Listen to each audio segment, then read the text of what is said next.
राजद भले ही पिछले विधानसभा चुनाव में सबसे बड़ी पार्टी 79 विधायकों के साथ बनकर उभरी, लेकिन उसके बावजूद भी वह करीब 43 विधायकों से बहुमत के आंकड़े से चूक गई, जिसकी वजह से उसे महागठबंधन का सहारा लेना पड़ा। लेकिन महागठबंधन के आंकड़े भी कम पड़ते नजर आए, इसीलिए नीतीश कुमार किंग मेकर की भूमिका में आ गए। लेकिन लालू यादव का इतना लंबा राजनीतिक करियर रहा है, लेकिन ऐसे में क्या सिर्फ वह 8 विधायक नहीं जुटा पा रहे?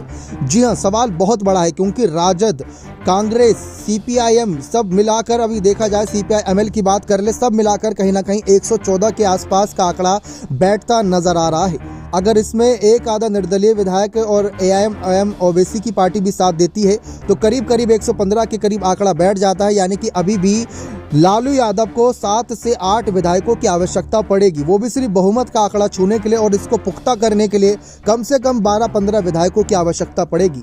तो लालू यादव इतना लंबा राजनीतिक करियर बिहार की राजनीति में, जहां इनकी पत्नी और खुद मुख्यमंत्री रह चुके हैं, तो अपने बेटे, अपने लाल तेजस्वी यादव को मुख्यमंत्री बनाने के लिए क्या वह 8 विधायकों का जुगाड़ नहीं कर पाए? क्या 8 विधायकों को आगे नहीं ला पाए? सवाल बहुत बड़ा है। लेकिन लालू यादव ने अभी हार नहीं मानी है। भले ही ईडी की जांच की वजह से वे थोड़ा खामोश बैठे हों और जेल से बाहर आए तो इसकी वजह से काफ़ी माहौल गरमाया हो, लेकिन एक बात साफ है कि लालू यादव की जगह पर तेजस्वी यादव ने बिहार की सत्ता में अपने पैर तो जमा लिए हैं, जिसकी वजह से नीतीश को भी पाला बदलने की नौबत आन पड़ी है।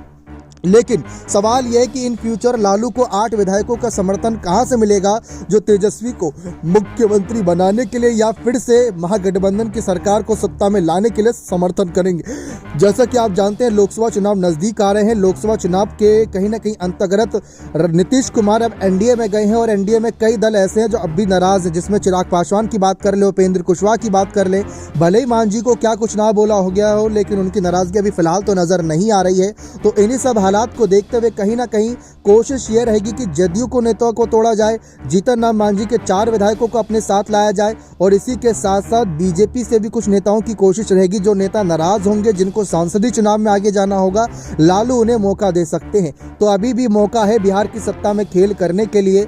अगर 8 विधायकों का साथ पा लेते हैं लालू, तो नीतीश के लिए बड़ी मुसीबत रहेगी, और नीतीश जो बार बार पाला बदल रहे हैं, तो ऐसे में महागठबंधन की फिर उनकी आवश्यकता भी नहीं रहेगी। फिर उसके बाद चाहे नीतीश भाजपा के साथ ही क्यों ना बने रहें, क्या लालू इस मकसद में कामयाब हो पाएंगे? क्या लालू अपने बेटे तेजस्वी को मुख्यमंत्री कुर्सी पर देख भी पाएंगे या नहीं? क्योंकि महागठबंधन 2025 के चुनाव में क्या करेगा क्या नहीं, वो बात की बात है।